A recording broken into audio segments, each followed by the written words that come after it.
जी को दिखाता हूँ, उन्होंने अगर अप्रूव कर दिया बस उसके बाद तो दुनिया में सभी इसको स्वीकार कर ही लेंगे। तो हनुमान जी के पास पहुँचे हैं वाल्मीकि जी और बाबा बढ़िया राम नाम जप रहे हैं। उनके मुँह में तो हमेशा राम का नाम ही है। उनके तो आपको मैं बात बताऊँ तो उनके शरीर से भी राम का नाम आता है बंधुओं। अगर आप आगे अभी सुनेंगे कथा में आप जानेंगे कि हनुमान जी के शरीर से भी राम नाम निकलता है। तो राम राम बढ़िया जप रहे हैं।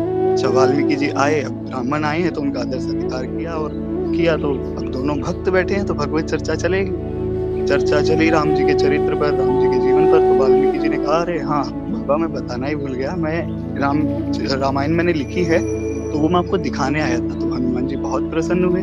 "अरे! आपने पहले क्यों नहीं बताया? मैं तो इसी का इंतज़ार कर रहा था। मेरे राम की कथा कोई लिखे, कोई सुनाए, मैं तो वहाँ होता हूँ। अभी यहाँ पर हमारे साथ, हमारे बीच में हनुमान जी महाराज बैठे हैं। बोलिए श्री हनुमान जी महाराज की जय।" जहाँ राम कथा जय। को वहाँ पर वो आ गए। तो हनुमान जी को दिखाई गई तो हनुमान जी रोने लगे, खूब ज़ोर-ज़ोर से रोने लगे। तो वाल्मीकि जी ने पूछा, "अरे! बाबा आप रो क्यों रहे हैं?"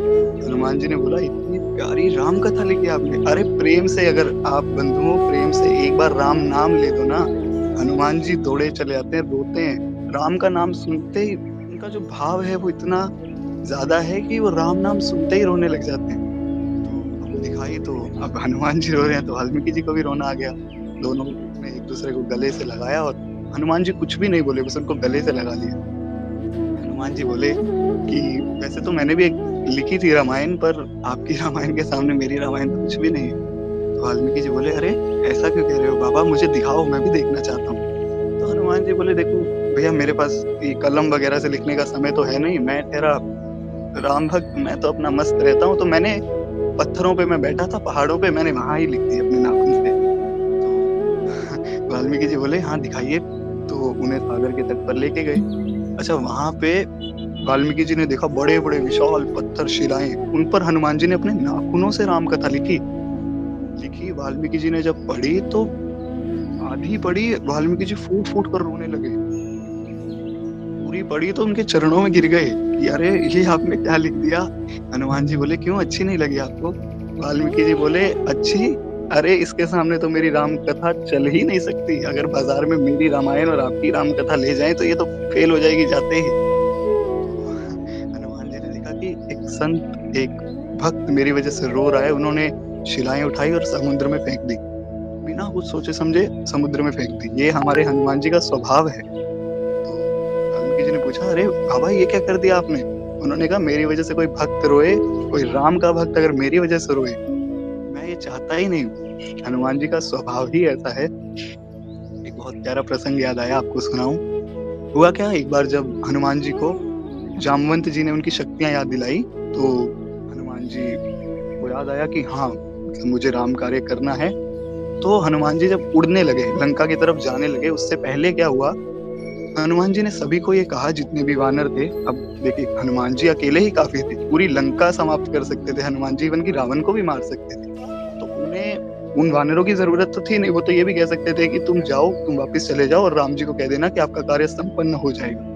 क्योंकि अब हनुमान जी को तो पता है मैं जाऊँगा तो कार्य संपन्न होगा ही, राम की कृपा है मेरे ऊपर। तो फिर भी उन्होंने सभी वानरों को कहा कि तुम यहाँ ही रुकना, जाना मत वापस। तो एक वानर ने पूछा, "अरे! हमारा क्या काम है? तुम इतने ताकतवर, इतने शक्तिशाली हो, अब तो तुम्हें तुम्हारी शक्तियाँ भी याद आ गई, अब क्यों हमें भेज रहे हो?" हनुमान जी ने कहा, "अरे! अगर पहले चले जाओगे और मैं बाद में कार्य संपन्न करके आया, तो राम जी को लगेगा कि सिर्फ़ हनुमान ने कार्य किया है, सिर्फ़ हनुमान ही जाकर आया है। पर मैं ये चाहता हूँ कि हम सब साथ में जाएँ ताकि हम सबको उसका श्रेय मिले। ये भक्तों की निशानी है, वो कभी किसी भी चीज़ का श्रेय खुद नहीं लेते, वो सभी को श्रेय दे देते हैं, खुद श्रेय किसी चीज़ का नहीं लेते। ये हमारे बाबा का चरित्र है। खैर हनुमान जी के चरित्र पर भी अगर कृपा बनी राम जी की तो उस पर भी हम चर्चा करेंगे। तो हाँ, वो हनुमान जी ने वो शिलाएँ पानी में फेंक दी तो वाल्मीकि जी फिर से रोने लगे। हनुमान जी बोले, "अरे! अब तो मैंने पानी में शिलाएँ फेंक दी, अब क्या चिंता है आपको? आप बढ़िया अपनी रामायण को लेकर जाइए लोगों के बीच में।" तो वाल्मीकि जी बोले, "नहीं, नहीं, आपकी रामायण आपने पानी में फेंक दी समुद्र में तो मैं अब नहीं लेके जाऊँगा, ये रामायण बस पड़ी है, मेरे पास ही रहेगी।" तो हनुमान जी ने बोला, "अरे! आप चिंता मत कीजिए, अगला जन्म आपका कलयुग में जब होगा, तब आप तुलसीदास के रूप में आओगे, मेरे भक्त के रूप में आओगे तब मैं खुद अपने मुंह से ये वाली ही रामायण लिखवाऊंगा। और ये श्री रामचरितमानस जो है स्वयं राम जी ही हैं, ये हनुमान जी की लिखी हुई ही रामायण है। और आज के ज़माने में रामचरितमानस रामायण से ज़्यादा फ़ेमस है क्योंकि इसकी भाषा बहुत आसान है। अच्छा, इसकी भाषा संस्कृत क्यों नहीं रखी गई, उस पर भी एक छोटी-सी कथा है, वो मैं आपको सुनाऊँगा आगे, कथा में आपको पता लगेगा। तो यहाँ से हमें पता लगता है कि गोस्वामी जी जो हैं वो वाल्मीकि जी का ही अवतार हैं, वाल्मीकि जी ही हैं। तो अब थोड़ा उनके जीवन चरित्र पर हम चर्चा कर लें, ज़्यादा विस्तार नहीं करूँगा, धीरे-धीरे से हम पहुँच जाएँगे। तो हुआ क्या, चित्रकूट में एक जिला है, प्रयाग के पास एक जिला है, आज का जो प्रयागराज है उसके पास एक जिला है राजापुर। वहाँ पे आत्माराम दुबे नाम से एक बहुत संपन्न और बहुत समृद्ध एक ब्राह्मण हुए और उनकी पत्नी का नाम था हुलसी। अच्छा, आत्माराम दुबे जी और हुलसी जी ने बहुत तपस्या की, प्रभु को बहुत मनाया, रिझाया, तो उनके घर में एक बालक का जन्म हुआ। अच्छा, नॉर्मली जो बालक होते हैं वो 9 महीने बाद उनका जन्म हो जाता है, पर तो गोस्वामी तुलसीदास जी 12 महीने बाद उनका जन्म हुआ गोस्वामी जी का। तो पिता को पहले ही आशंका हो गई कि ये क्या है, ये कोई नॉर्मल बालक तो हो नहीं सकता। अच्छा, जब पैदा हुए तब रोए नहीं, वो डर गए लोग कि अरे बच्चा रो ही नहीं रहा, तो रोए नहीं तो बोले राम। अब बताइए, पैदा नवजात शिशु क्या बोल सकता है, उनके मुंह से निकला राम।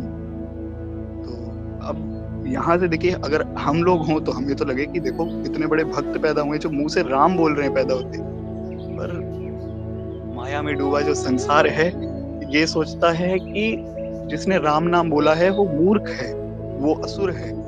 तो आपके जीवन में प्रतिकूल स्थितियां आएंगी, अभी आपको पता लगेगा कि भगवत मार्ग में कितनी प्रतिकूल स्थितियां आती, पर हमें डोलना नहीं है। क्यों? क्योंकि लगन हरि से लगा बैठे, जो होगा देखा जाएगा।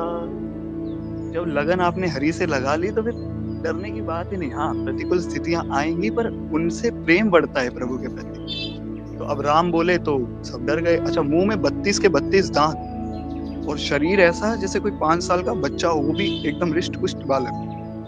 तो सभी हैरान हुए। अच्छा, पिताजी के पास खबर पहुंची कि घर में लड़का हुआ है। खैर, लड़का भी नहीं मैं कहूंगा, पहले संतों की वाणी है कि संत कहते हैं पहले होती थी संतान, यानी कि संत आन, जो संत आते थे घर में। आजकल होते हैं लड़के, नाम ही लड़के है। तो पहले संतान हुआ करती थी, तो उनको पता लगा घर में संतान हुई है, बड़े खुश हुए आत्माराम जी। अच्छा, दासी ने बोला कि ज्यादा खुश होने की बात नहीं है, आपका जो लड़का है पहली बात तो रोया नहीं, मुंह से इसके राम निकला है, 32 के 32 दांत है और शरीर ऐसा है जैसे कोई 5 साल का बच्चा हो। ये कोई बच्चा नहीं, ये असुर है शायद। तो अच्छा, जिस वक्त वो पैदा हुए थे, जो नक्षत्र था उस वक्त, वो नक्षत्र भी अशुभ था।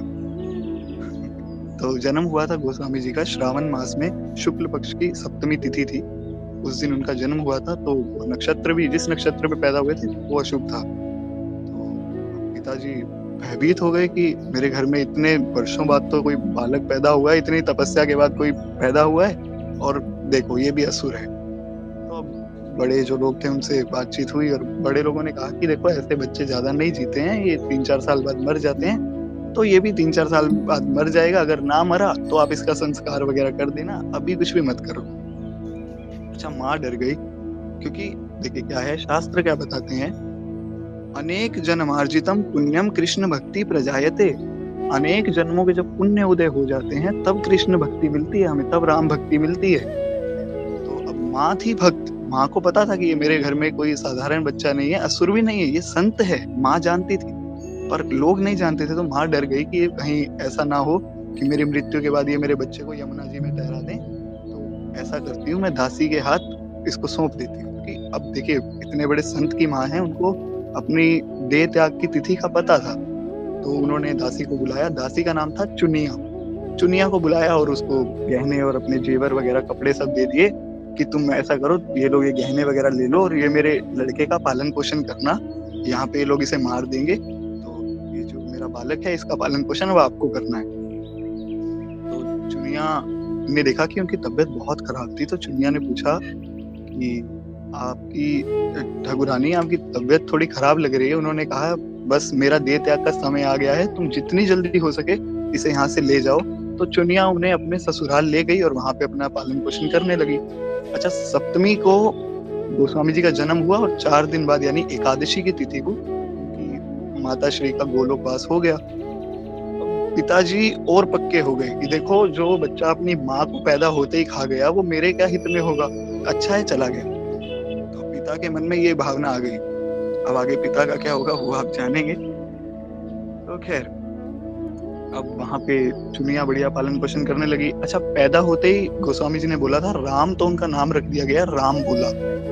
तो अब राम बोला जब 5.5 वर्ष के हुए तो चुनिया जो थी, जो दासी थी, उनका भी देहांत हो गया, वो भी गोलोक सिद्धार गई। अब राम बोला जी अनाथ हो गए, ना कोई माँ बाप ना कोई घर बार, चुनिया भी गोलोक सिद्धार गई। तो अब क्या उन्होंने किया कि जाके काशी विश्वनाथ मंदिर के पास बाहर बैठ गए और जो कुछ कोई खाने को दे देता वो खा लेते, जहाँ जगह मिलती सो जाते, सुबह उठते फिर खा लेते, प्रभु का नाम लेते रहते और सो जाते। अच्छा, अब बाबा के दर पे आए और बाबा तो हमारे हैं ही इतने भोले। अरे, आशुतोष कहा जाता है बाबा को। आशुतोष मतलब जो बहुत जल्दी रीझ जाते हैं किसी भी गुण पे। आपके किसी भी गुण पे बाबा रीझ जाएंगे। आप अगर गलती से भी, ये विश्वास करो बंधुओं मेरी बात का, गलती से भी अगर बाबा के ऊपर जल चढ़ा दो ना तो बाबा उस पर भी रीझ जाते हैं।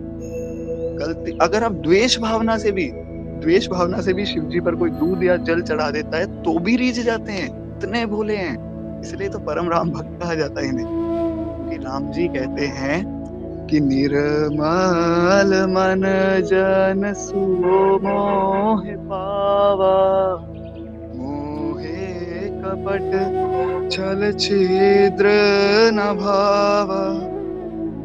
राम जी कहते हैं कि जिसका मन निर्मल है, जिसका मन कोमल है, जो भोला है, जो मन से साफ है, वो ही मुझे पा सकता है और दूसरा कोई भी मनुष्य मुझे नहीं पा सकता है। राम जी जब स्वयं ही कह रहे हैं, और बाबा से साफ, भोले बाबा से भोला कौन हो सकता है, हनुमान जी से भोला कौन हो सकता है। तो बाबा के दर पर बैठे हैं तो मैया को थोड़ी दया आई और मैया बाबा बात कर रहे हैं कि आगे चलकर राम जी के कार्य में बहुत योगदान देंगे, राम नाम की बहुत प्रचार करेंगे।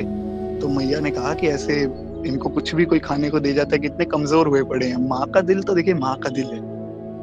तो मैया को दया आई तो अब मैया ने सोचा कि चलो मैं इनको कुछ खाना खिलाऊंगी। अब मैया ने एक ब्राह्मणी का, एक युवती का रूप लिया और रोज जाती, उनको कुछ खाना खिलाती और अपना बढ़िया वापस आ जाती। तो लोगों ने देखा कि ये बालक, वैसे तो ये अनाथ है, कोई घर बार नहीं है और फकीरों की तरह ये बाहर बैठा रहता है मंदिर की सीढ़ियों पे, कि इतना ओजस्वी तेजस्वी कैसे हो रहा है कुछ दिनों से। तो एक महिला को मन में आया। अब देखिए, सभी को आश्चर्य होता है, लेकिन कोई एक ऐसा शरारती तत्व होता है जो नहीं कि पता लगा के रहेंगे, जो हमेशा खिलाफ ही रहता है। जैसे अयोध्या जैसी नगरी में भी मंथरा थी, तो कुछ ऐसे होते हैं। अच्छा, उस महिला ने सोचा आज तो पता लगा के रहूंगी। रात को जब खाने का समय हुआ तो महिला अपना बढ़िया मंदिर के बाहर पहुंची और पीछे छुप गई। तो उस महिला ने देखा कि मैया आई है, इतनी सुंदर एक युवती आ रही है, इतनी सुंदर ब्राह्मणी, वो देख ही नहीं पाई। पहले तो मैया का तेज इतना ज्यादा है, वो देख ही नहीं पाई।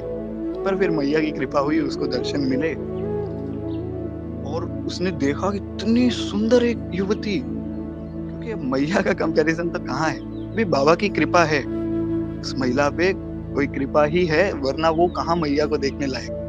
अच्छा, जैसे ही फिर उसने देखा कि मैया खाना खिला रही हैं बढ़िया तुलसी बाबा को और अपना जाने लगी, तो वो महिला उनके पैरों में जाकर गिर गई कि नहीं, मुझ पर भी कृपा करो, मैं जानती हूँ आप कोई भगवान ही हो, इंसान तो आप हो नहीं। उसके बाद से फिर मैया वहां से तो अंतर ध्यान हो गई, पर उसके बाद से कभी उनको खाना खिलाने नहीं आई। पर अब देखिए, माँ आपको 2 घंटे खाना ना खिलाए, 3 घंटे खाना ना खिलाए, तो माँ का दिल पसीज जाता है कि नहीं, बच्चा तो भूखा है। तो क्या हुआ, मैया ने सोचा कि मैं जा तो नहीं रही हूँ, पर ये मेरा बच्चा बेचारा, ये कैसे खाना खाएगा, जगत जननी है, सबकी माँ है वो। तो फिर बाबा ने कहा चलो कोई बात नहीं, मैं कुछ इंतजाम करता हूँ, आप चिंता मत करो।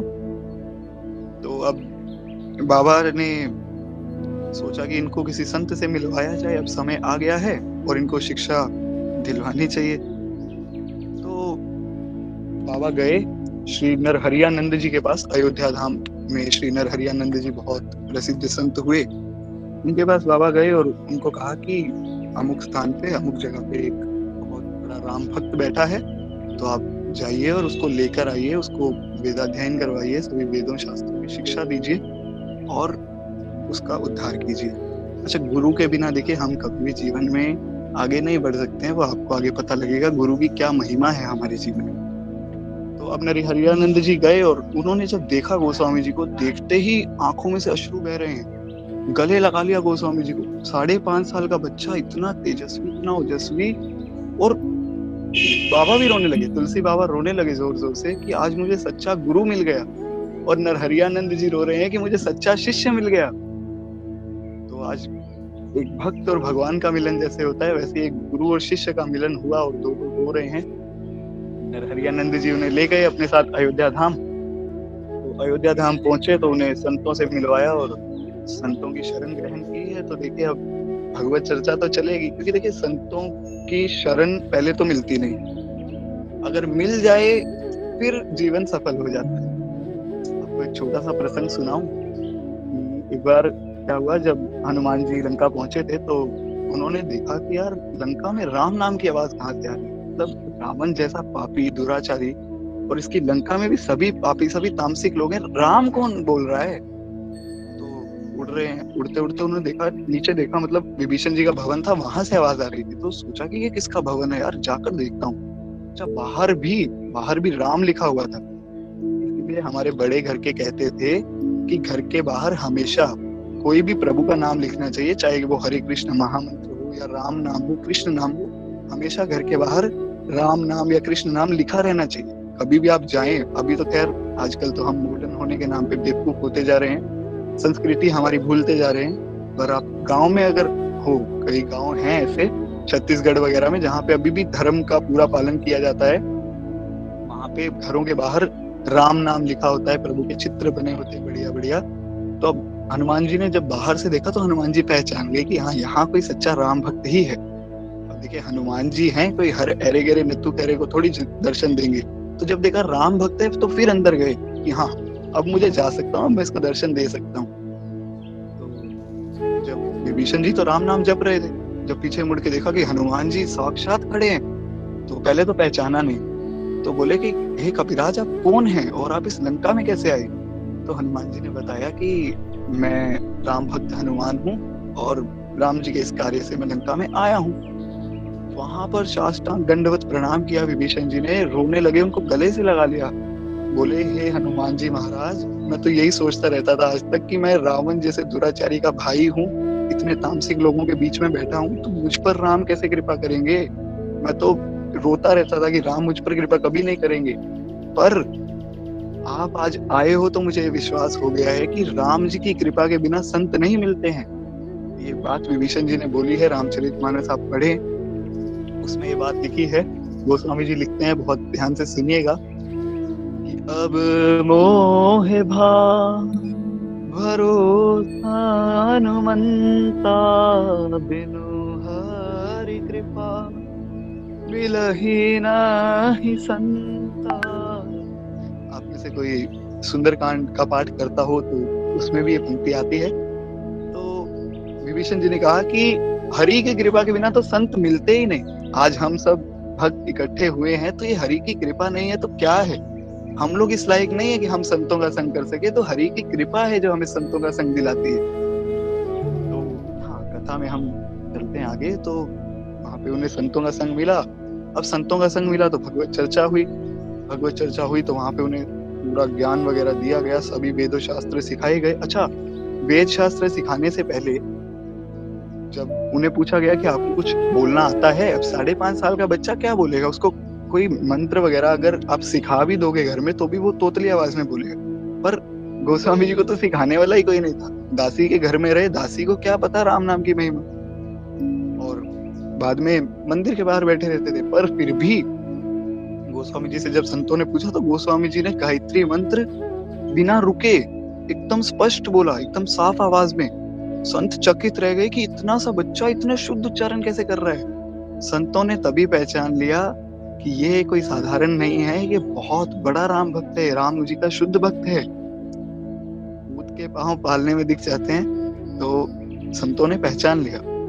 अच्छा, अब संतों की कृपा जिस पर हो जाए उसको तो प्रभु मिल ही जाते हैं, क्योंकि गोस्वामी जी लिखते हैं रामचरितमानस में, गोस्वामी जी की ही वाणी है कि बिनु सत्संग विवेक न हुई, राम कृपा बिनु सुलभ न कोई।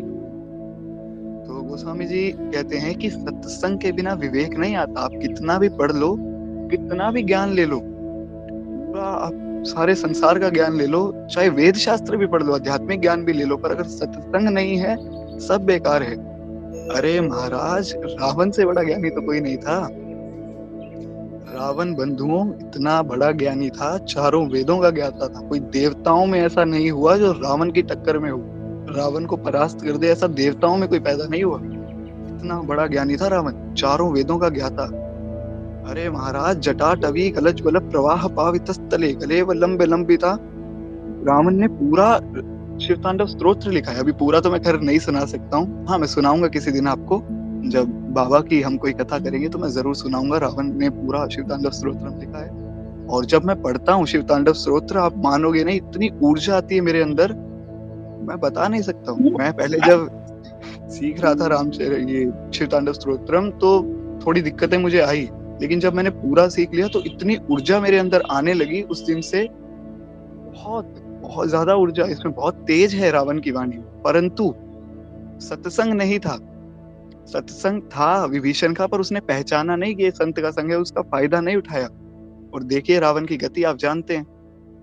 तो सत्संग जीवन में बहुत जरूरी है बंधु, सत्संग हमेशा करना चाहिए। तो अब खैर, तो गोस्वामी जी को अब संतों का संग मिला, और अपने गुरु के साथ मस्त रहते थे। जहाँ गुरु और शिष्य को कोई स्थान मिलता, बैठ के भजन करने लग जाते, और जहाँ जिस स्थान पे बैठते वो स्थान भी पवित्र हो जाता, उस स्थान की हवाओं में राम नाम गूंजता। बहुत मतलब अब प्रभु की कृपा बरसने लगी। तो क्या हुआ कि एक बार जब काशी में जाते थे नरहरियानंद जी, तो एक बहुत बड़े संत थे शेष सनातन गोस्वामी जी। तो अब सनातन जी और नरहरियानंद जी बढ़िया भगवत चर्चा करते थे। अब संत मिले हैं तो भगवत चर्चा तो होगी ही। तो अब भगवत चर्चा करते थे, तो गोस्वामी जी वहां बैठकर साइड में अपना बढ़िया सुनते रहते थे, प्रेम से, बहुत सावधान होकर सुनते थे। अब जिस सावधानी से आप लोग सुन रहे हैं, उसी सावधानी से गोस्वामी जी सुनते थे, कुछ भी नहीं बोलते थे, बिल्कुल एक टक ध्यान लगाए सुनते रहते थे। तो एक बार शेष सनातन जी ने पूछा कि तुम्हें कुछ समझ भी आता है? तो उनको लगा अलग है, ये क्या समझेगा, कोई बात नहीं, बैठा है, बैठा रहने दो। पर एक दिन चर्चा खत्म हुई और सनातन जी ने पूछा, तो उन्होंने ज्यों का त्यों सब कुछ सुना दिया, जो उस दिन मतलब भगवत चर्चा चली थी उन दोनों महापुरुषों के बीच में, ज्यों का त्यों सुना दिया। शेष सनातन जी हैरान हो गए, चकित कि इतना सा बच्चा, ये कैसे इतने बड़े बड़े श्रुतियां श्लोक कैसे इसने सुना दिए। तो अब शेष सनातन जी गए और नरहरियानंद जी को कहा कि आपका शिष्य तो बहुत बड़ा विद्वान है, अरे हमें इतने सालों बाद भी ये जो श्लोक श्रुतियां हमें इतने सालों की तपस्या के बाद समझ आए हैं, इसने तो बच्चे ने 5-7 दिन में ही सुना दिए, मतलब 5-7 दिन में श्रवण किया और सुना दिए। ये बच्चा तो अद्भुत है, तो स्वयं भगवत अवतार लगता है मुझे। तो अब नरहरियानंद जी को सिर्फ एक ही चिंता थी कि इस बच्चे को मैं कोई दीक्षा गुरु दिलवाऊं। अब वो शिक्षा गुरु थे, दीक्षा गुरु नहीं थे। शिक्षा गुरु में और दीक्षा गुरु में भी फर्क होता है बंधु। दीक्षा गुरु वो है जो आपका जीवन बदल देता है, शिक्षा गुरु जो आपको आध्यात्मिक शिक्षा दे वो आपके शिक्षा गुरु। तो खैर इस विषय पर भी हम कभी चर्चा करेंगे, थोड़ा बड़ा विषय है। खैर, तो अब जो नरहरियानंद जी थे उन्होंने गोस्वामी जी का हाथ पकड़ा और शेष सनातन जी के हाथ में रख दिया और कहा, ये आज से आपका शिष्य हुआ, मेरा काम यहाँ खत्म होता है, मैं चला अपना तीर्थ यात्रा। तो अब शेष सनातन जी ने उनको अपना शिष्य स्वीकार किया और उनको दीक्षा देने लगे। अच्छा, शेष सनातन जी से दीक्षा लेने के बाद गोस्वामी जी का मन हुआ कि मैं तीर्थ यात्रा करके आऊं। गुरु की आज्ञा हुई और जगन्नाथ जी के पास गए, पवित्र पतित पावन श्री जगन्नाथ जी के धाम गए और बहुत आनंद आया। तो वहां से आते आते उन्होंने सोचा चलो सभी तीर्थ स्थानों पे घूम लिया जाए, तो सभी तीर्थ स्थान का दर्शन करके आए। जब आए तो उन्हें पता लगा कि शिक्षा गुरु का गोलोकवास हो गया है। तो बहुत दुःख हुआ और बहुत मन विचलित हुआ। तो हरियानंद जी के गोलोकवास पे बहुत मन विचलित रहने लगा, अशांति रहने लगी मन में। तो सोचा चलो दीक्षा गुरु के पास जाऊँ। देखिए संतों के संग के बिना आपके पास कभी भी शांति भी नहीं आती। जब तक भक्तों का संग नहीं होता मन में शांति कभी नहीं आती है।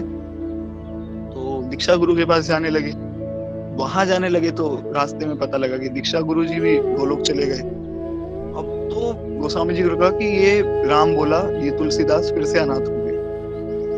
तो अब तुलसीदास जी बिल्कुल एकदम मन दुखी हो गया उनका। अब सोचा अब मैं जीवन में क्या ही करूंगा। और फिर किसी संत का आदेश हुआ, भगवत आदेश मन से हुआ कि आप अपने घर वापस जाओ। तो संत की बात मानी और बढ़िया अपने घर की ओर चल पड़े। अच्छा घर जाकर देखा तो घर ही नहीं है, कोई परिवार का इंसान ही नहीं है। तो मैंने आपको बताया था कि अभी मैं बताऊंगा पिता के साथ क्या हुआ, तो यहाँ पे बहुत ध्यान से सुनिएगा। किसी ने बताया कि आपके घर में सभी मर चुके हैं, सभी कुल आपका खत्म हो गया है।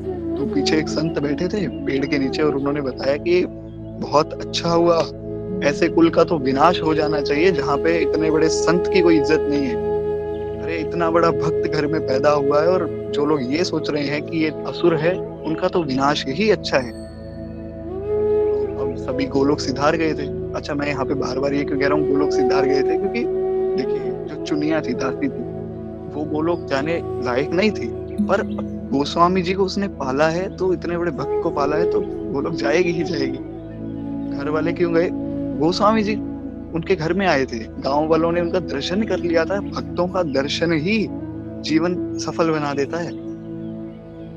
तो और एक बात और है बंधुओं, कभी भी आप राम की कृपा के बिना भगवत दर्शन नहीं कर पाओगे, भक्तों को नहीं पहचान सकते हो।